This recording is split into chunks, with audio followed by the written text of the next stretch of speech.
Hello, everyone, and welcome to the Jake's Take with Jacob Elyachar Podcast. I'm your host, Jacob Elyachar, the chief content producer and writer of jakestake.com. I'm with one of my favorite people today. He started out his journey on Big Brother 18, then headed over to X on the Beach. However, he has truly shined on the challenge. 2 out of 3 seasons, he has made it to the final twice. And he's also an incredible fitness entrepreneur and also social media content creator. So I want to help me welcome back to the first time on the Jake's Take with Jacob Elyachar podcast platform, Paulie Calafiore. What's up, Jake? How's it going, man? Thanks for having me. It's going good. So it has been a year since we last corresponded. So how have you grown as a person since we last spoke? It has been a year. I mean, everybody should be constantly growing as a person year in and year out, no matter what's going on. So I just have taken the year to reflect on a lot of things that I feel like were holding me back. And I've chosen to put all my energy into the things that I excel at and the things that I can do for myself and for the community. So that's basically how I've grown.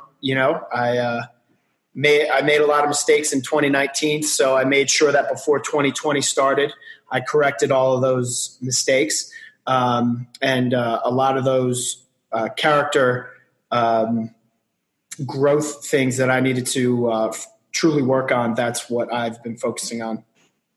Awesome. So last time we talked, it was on War of the Worlds 2.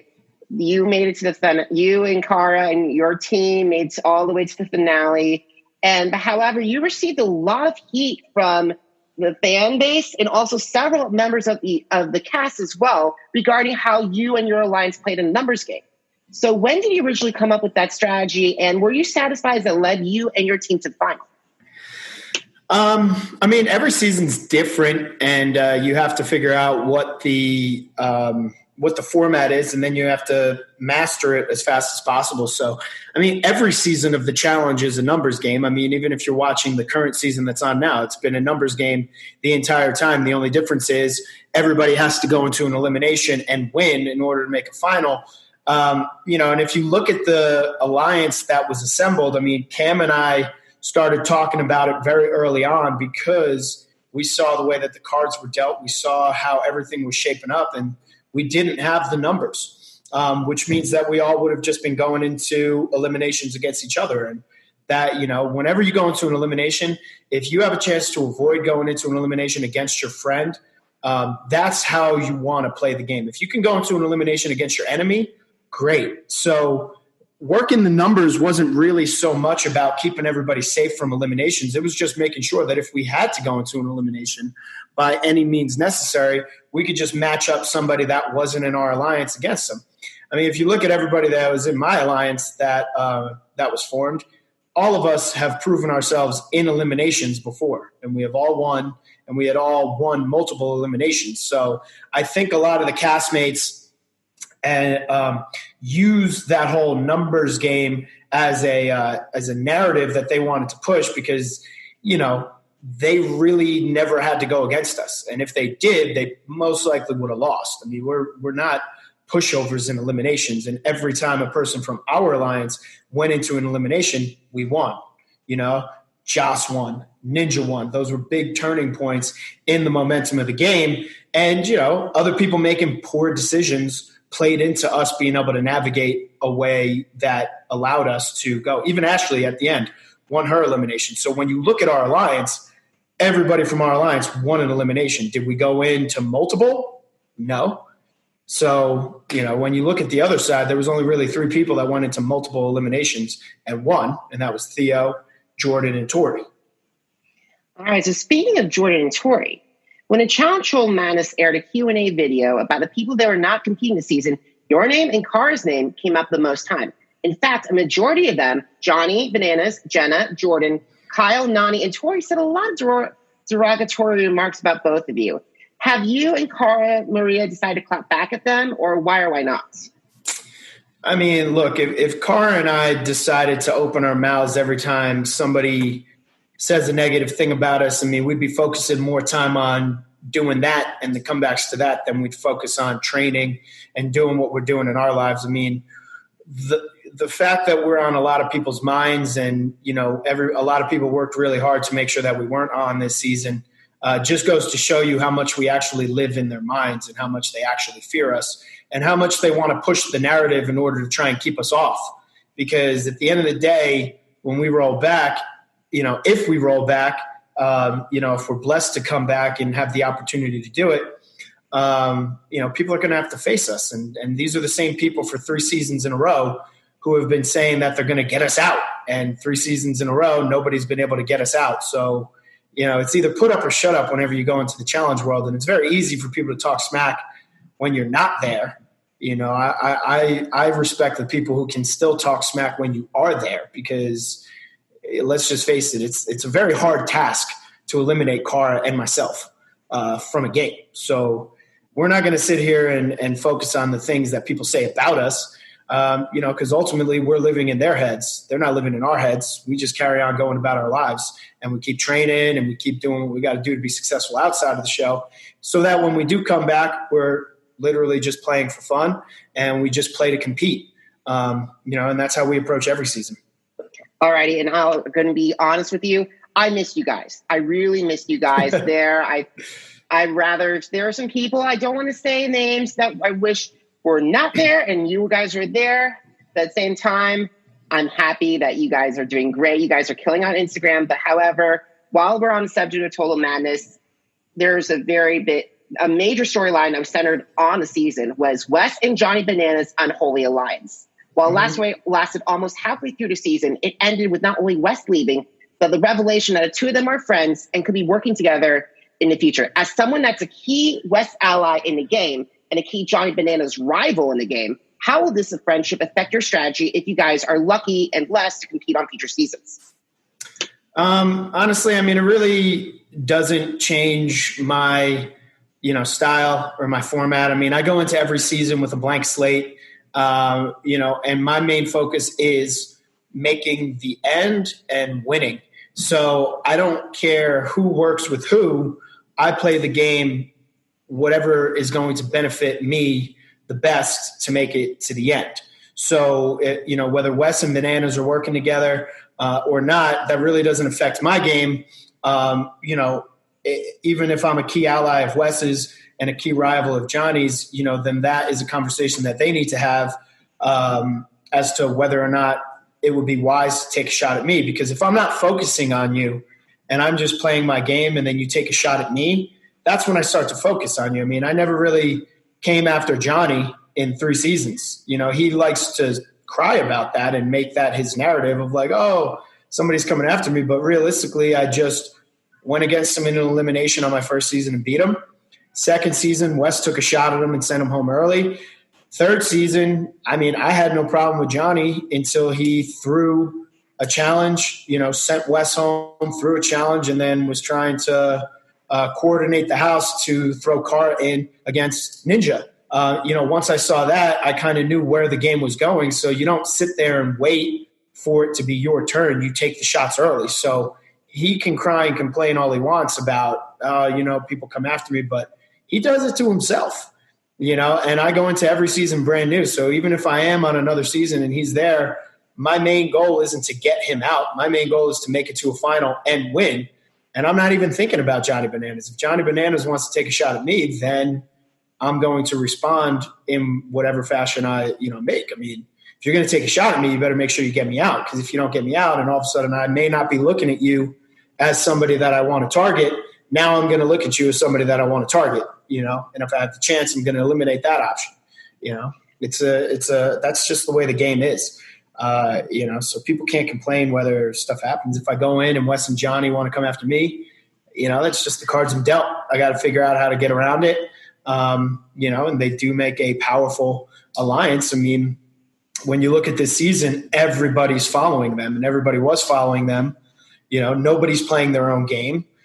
Everybody is either aligned with Johnny or Wes and they have no brains. You know what I mean? So like Wes and Johnny, I know what you mean. we're really running the show. They controlled the entire game and Wes made the choice to go in against them. I don't think it was a smart decision because I think that they could have rode it out, as long as they could have.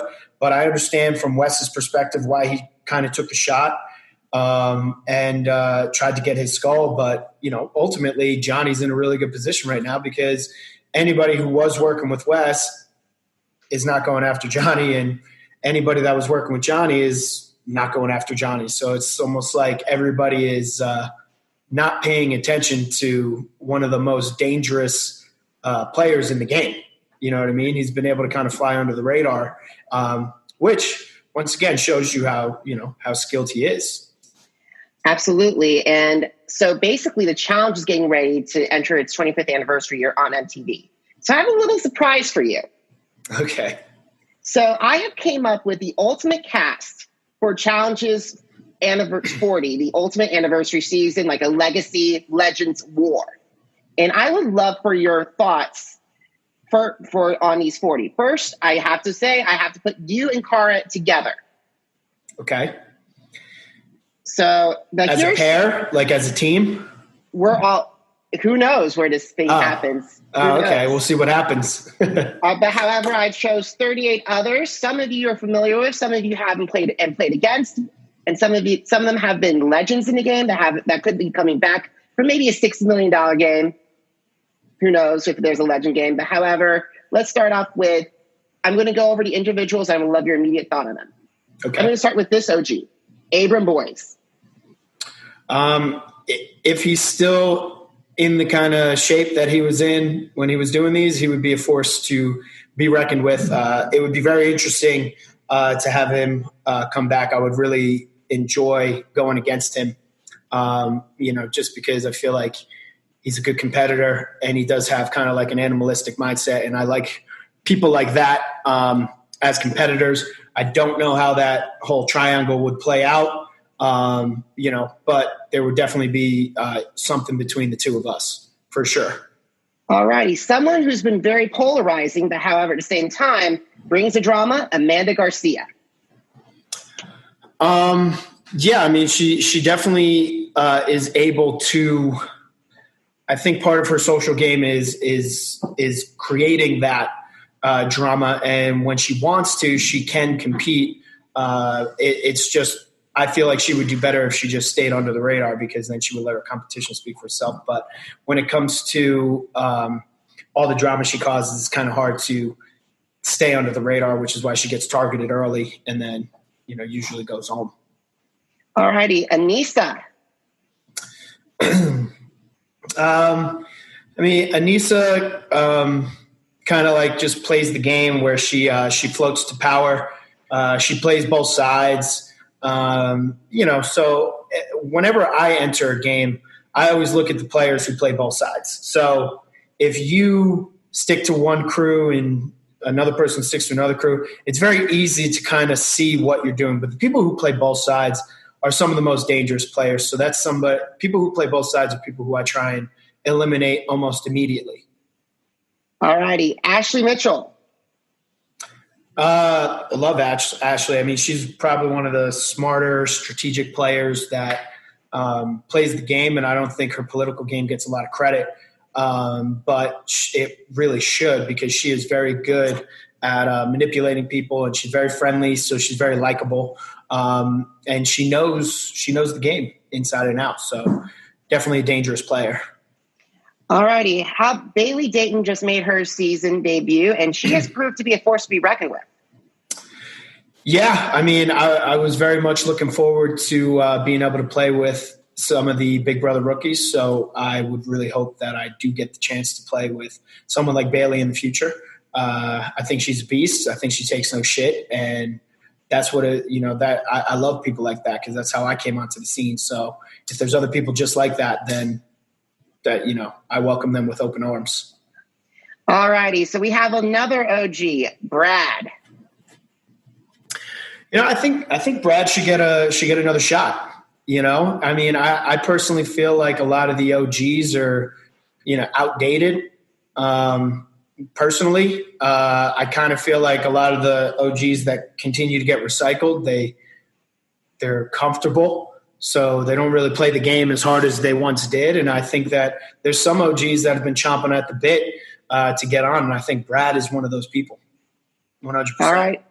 Absolutely. And then Cara Maria? Yeah, I mean, come on. You know, she speaks for herself. All righty. CT. Yeah, I mean, I definitely miss the old CT. He's been gone for a while, you know? Like he just kind of he floats by. You know, he plays both sides. He's definitely evolved as a player. You know, I think myself and I think a lot of the people watching the show just kind of want to see that OG CT come out. You know, I think he's been promising everybody that he's going to get himself back in shape for a really long time now, and I think everybody's just waiting for him to do it so he could come back looking like that, you know, linebacker that he once was. Yeah, CT is a force to be reckoned with. Okay, speaking of another Chris Swaggy C. Williams has also had another great year as a rookie. Yeah, I mean, same thing with him. You know, I like intelligent people. He seems to have a mind of his own. I like that him and Bailey are a power couple together, so that's something that I can definitely work with. And, you know, he's somebody that you could kind of bounce ideas off of. So, you know, like I said, any of these new Big Brother rookies and CBS rookies, I would love to have the opportunity to play with them. So hopefully I see him, you know, at some point in the future. Okay, a lot of fans have been asking for this OG to return. Coral. I honestly don't really know too much about her. You know, but anybody that is a good competitor on the female side, I'm going to say yes to, because you know, I kind of feel like as of lately, the female side of competition has kind of been slacking. You know, I think that it'd be good to, you know, have someone like that come back, you know, even somebody like Emily Schromm coming back, you know, because these are some people who know how to compete. All righty. So how about a familiar face, Dave On? Yeah, I mean, I would love for her to come back just because we were the original kind of OGs that paved the way for the Big Brother people, you know, and I just love her, you know, so I think it would be awesome if she came back. All righty. How about another OG and a fan favorite, Darrell Taylor? Yeah, I mean, I've been waiting for the Darrells and the Derek Kays, you know, to kind of get their shot to come back and play a full season. You know, it would be interesting to see where they stack up with everybody now. I mean, you've got some really good competition on the male side. I mean, the male side of competition is stacked, you know, and I think seeing where Darrell adds in now would be interesting. I mean, I see him always getting after it at the gym, so it would be very, very cool to see him back. I'm glad you brought up Derek Kay because he's next. Yeah. I mean, I've been saying it for a long time. I want to see him come back. You know, I feel like he's good at dailies. He's great at eliminations. Political game's not that strong, but can be a force in finals as well. So, you know, I just want to see what it's all about. I mean, he's probably one of the more recent old school beasts that kind of came back in the form of a mercenary and went after a very solid new age competitor and beat him. So, I mean, I think he deserves to come back. All righty. You won't be alone with your Johnny Bananas rivalry because we have Devin Walker in. Huh? Devin Walker. Yeah, I mean, I think he provides a different kind of political style game. He plays a lot of mind games, so he definitely adds to the different flair that is the makeup of the Challenge House. So he would be interesting. Okay, Georgia Harrison. Yeah, I mean, she's one of the newer age, better female competitors. That brings a lot of a new aspect of competition to the girl side. She's pretty decent at dailies. She's great at eliminations. She can easily blend in with a group of people, which makes her dangerous. But she's definitely one of the more exciting newer players. All righty, Hunter Barfield. I mean, Hunter's a beast, man. I think he took a little time off just to kind of reset himself. He went back-to-back finals and, has a kid and all that stuff. So, I mean, I think I'd love to see him come back and see what kind of fight he has, competing for not just himself, but also his kid. And he's definitely one of the better new age people. All righty. The rookie that took down CT, Jay Starretts. Yeah, once again, I'd love to get my hands on some of these CBS new bloods, and see how we can work together and how we can, help each other out. I mean, I could promise you this: if I was on this season, he wouldn't have kept getting thrown in back to back to back. That's 100%. But I feel like he's got a good head on him. He adapts quickly. He can figure out the social and political aspect of the game very well. And I mean, he's a phenomenal survivor player, which a lot of those skills can be easily translated into the challenge. All right. I'm sorry to do this to you, but bananas. Look, it's the same thing with him that I'll say about all the OGs. It's like, at what point are you guys gonna, give other people a shot to kind of emerge as the new players? Because I feel like they all kind of come back and they stick to their shtick and they don't do much. He's very funny to watch. He's got good charisma despite our differences and all that stuff. I just feel as though it's the same shtick that we've seen for 20 seasons. I hope that he can end on a high note, whether it's this season or a season from now, 2 seasons from now, and kind of walk off into retirement. You know what I mean? I think it's about that time. I think it's about that time for a lot of them to start considering retirement. There's a lot of really hungry, really versatile players that are brand new that just bring a lot to the game. All righty. So a 3-timer, Jordan. He brings another level of competitiveness, and he's more like newer era, as well. So he's one of those people where he's going to bring it every time he steps onto the playing field. That's kind of players that are entertaining to watch, or people that are going to come in and make things happen, shake things up, get in your face, talk smack. All righty. One of your close allies from last season, Kam Williams. She's an absolute beast, on firing on all cylinders, very intelligent, very good social game, very, very good at eliminations, carries herself with such strong confidence, has a mind of her own, very free thinking and all that stuff. I can't say enough good things about her. I love that girl to death. She's awesome. All righty. How about another powerhouse female, Laurel? Yeah, she's another one that brings the heat, So, we don't really get along, but I'm not going to take away from the fact that she definitely brings the heat when she comes. She's very good at competing. She's a very intimidating force. So if you're like a new player, and even some of the veteran players, very scared and very, very intimidated by her. So, she is somebody that I think should always come back, just because from a competitive standpoint, she brings it. One person that I think is missing and was missing this season, besides you and Cara, but who's a huge fan favorite, Leroy. Yeah. I think he is one of the most underrated players, when it comes to the game. What I loved seeing about him on War of the Worlds 2 is he has a brain of his own. You know what I mean? I think he's always lived in Banana's shadow for so many years because he's always been his number one, and he's always taken a lot of heat and have a lot of people coming at him that way. He's always proven himself in eliminations, but he was really able to kind of grow into his own and show what kind of political game he has. And he played a very excellent game, and he performed very, very well in the final. I agree with you on that. And now one OG that has gained a lot of steam thanks to Challenge Mania, Mark Long.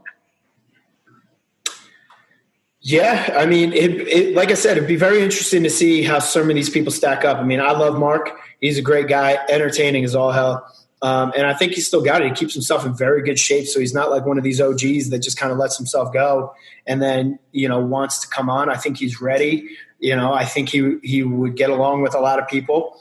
If push came to shove, who knows? I think he would be a viable threat in eliminations, in dailies, and possibly even in a final. So he's somebody that if he had the opportunity to maybe take off from work, would be a very interesting person to come in.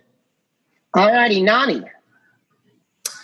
It's the same thing that I always say with Nany. It's, if she focused more on her actual game, competing and like playing a social game that actually has to do with strategy and politics rather than just kind of like politicking, like just trying to use her influence amongst, like men and women, like in a very sexual nature. I understand that that's part of the game. I understand that some people are really good at doing that and really thrive in that area. But I really feel like she doesn't need to do that. But she really hasn't tried to adapt any other style of gameplay other than that. All righty. How about a good friend of yours, Natalie Duran, a.k.a. Ninja Natalie? Ninja's definitely one of the better female competitors. She's very intelligent. She could win at almost everything. And, she's an excellent player, back-to-back finals, has proved that she can win eliminations, has proved that she can win dailies. So, it is what it is. I think there needs to be a big look at these people. The challenge is a competitive show. So I'm tired of like these people who get casted who are just there to drink and they're just there to party and just there to create drama. Like, trust me, you put a bunch of competitive athletic people in the house, there's going to be a ton of drama because tempers get high. And if you're competitive, you want to win. And when people want to win, there's going to be arguments and there's going to be drama, right? And it's going to be very, very passion driven, right? These people who just go there, who kind of suck, don't belong there. And I've always said this. All righty. So how about a friend of yours that you almost won with the season with her, Natalie McGrady? Yeah. She's one of those people, she takes it very serious. She works out. She has a very good social game, very good strategy. She gets in her head a lot when it comes to like when she knows the heat's on her, she panics under pressure. So if she can control that, she's a force to be reckoned with. And, she's somebody that I would love to see back, for a lot of reasons. Who knows where the state of Big Brother players would be if her and I did not make that final, if her and I did not, kind of really make a bounce back from that redemption house, come back and really perform and compete. We won majority of the remaining dailies. We won some solid eliminations and we performed very, very well in the final. So who knows? Who knows where the Big Brother players would be if Natalie and I didn't make it far on Final Reckoning, if Davon and I didn't make it far on War of the Worlds 1. And then once again, if I didn't make it to the finals of War of the Worlds 2, we've really opened up the door for what you see on Total Madness. Look at all the Big Brother players. Look at all the CBS players. That comes from us, and the three of us specifically. And I'm so happy that you guys have actually tore down the door and now they're flooding in. Yeah, without a doubt. Natalie got her foot in the door, on Vendettas, and she did really well. And then we came in and we kicked that door open. So, it'll be exciting to see where everything goes. All right, I want to talk to you about another OG girl, but she has retired. But Paula Murnock, a.k.a. Paula Walnuts. If she ever decides to come out of retirement, I think that would be a very beastly returner. So awesome. Okay, another one that's also retired, Rachel Robinson.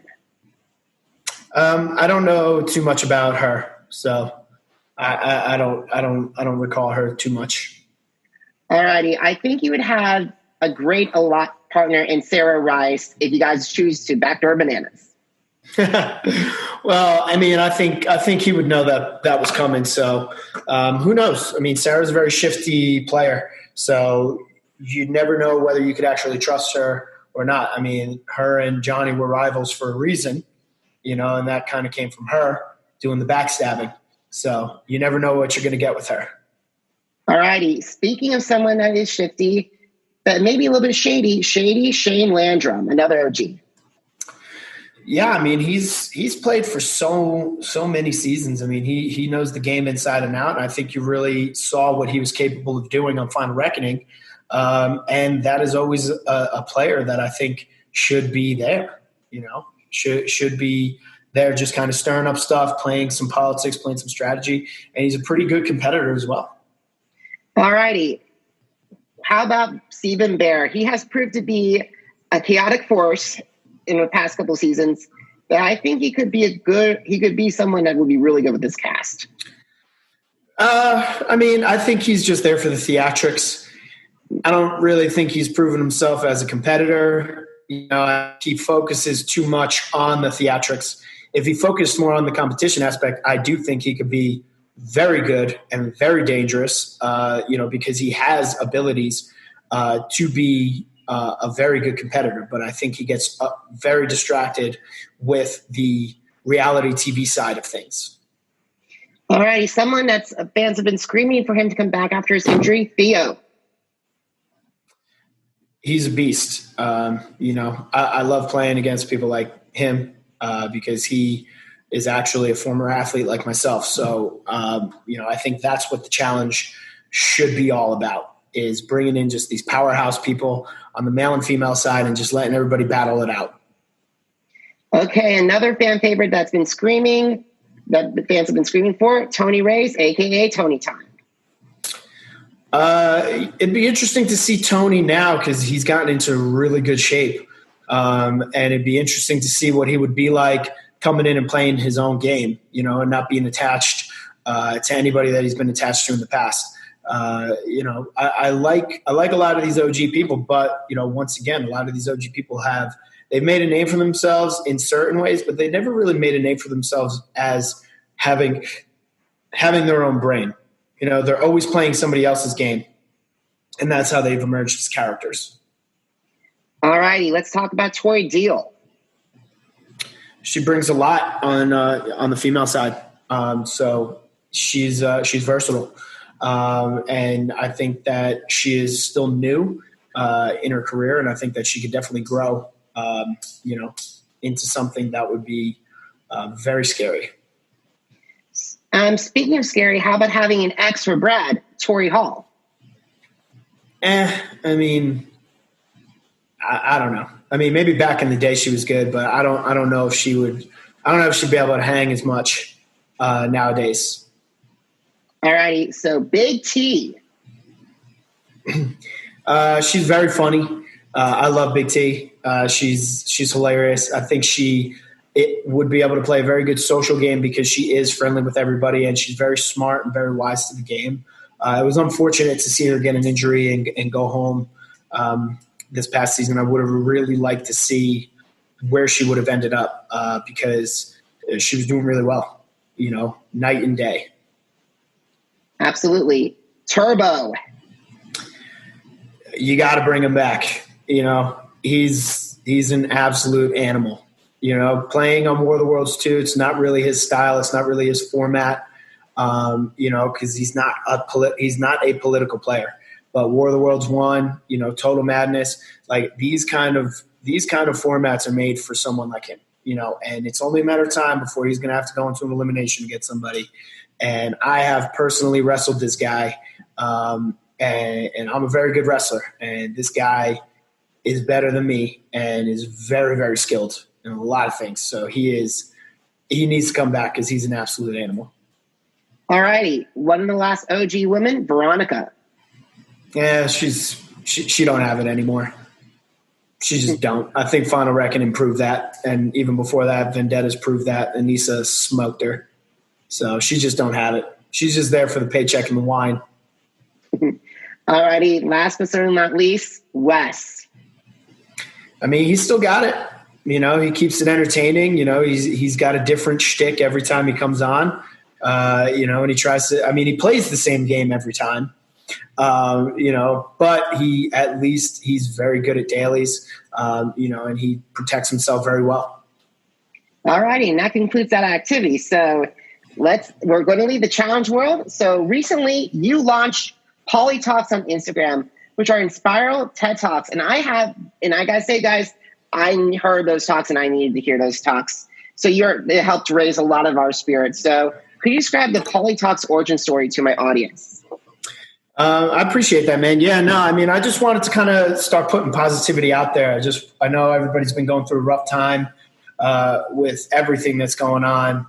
Everybody's been locked up, and that kind of like gets to everybody's brains. So I just wanted to put things out there and help people through rough times. So if people hear my words and hear my voice and it helps them, then I'm doing my job, and hopefully I can just continue to inspire more and more people. All righty. So you have also helped some of your fans get into shape with your fitness program. As a fitness coach, what have been some of your actions as they sent you your progress reports and the transformations? I just make sure I hold them accountable. So I think a lot of people, they fall off of the fitness train and the diet train because they just don't have anybody that holds them accountable. And if they don't see the results right away, then they get disheartened and then they quit. So my job has just been to kind of keep people accountable, educate them on the science behind losing weight and getting into shape, and preparing them for the long haul, not just like these quick fixes. So it's been a really amazing journey, and I've really enjoyed working with each and every one of my clients, and they are putting in the work and putting in the effort, and their transformations are absolutely amazing. Awesome. So can you describe how you create your fitness programs to my audience? Fitness programs, they are based off of the individual. There's not a one-size-fits-all program. So I talk to people. We set up one-on-one calls. We figure out what kind of diet plan they're going to go on, what kind of workout plan that's going to be catered to them. And then we, just go week by week. We figure out the things that are working for their body, and we figure out the things that aren't working for their body. So that's just how it goes. I mean, there's not a cookie cutter method, right? There's a science behind everything, and what might work for you is not going to work for another person. What works for me is not going to work for Cara. So everybody needs to have plans that are catered to them, that are going to optimize their performance, their flexibility, their mobility, and ultimately help them lose weight, transform their lives. And it starts with transforming their mindset. All righty. So as you move forward in your next chapter of your professional career, so who are the fitness coaches and motivational speakers that you look at as role models and try to emulate and take the best out of them to incorporate into your thing, and why do they stand out? So Shaun T's definitely had a huge impact on who I've become as a fitness instructor, as well as a lifestyle mentality coach. Some of my friends, Sean Arndt, Michelle Arndt, they are down at the University of South Carolina. They are amazing.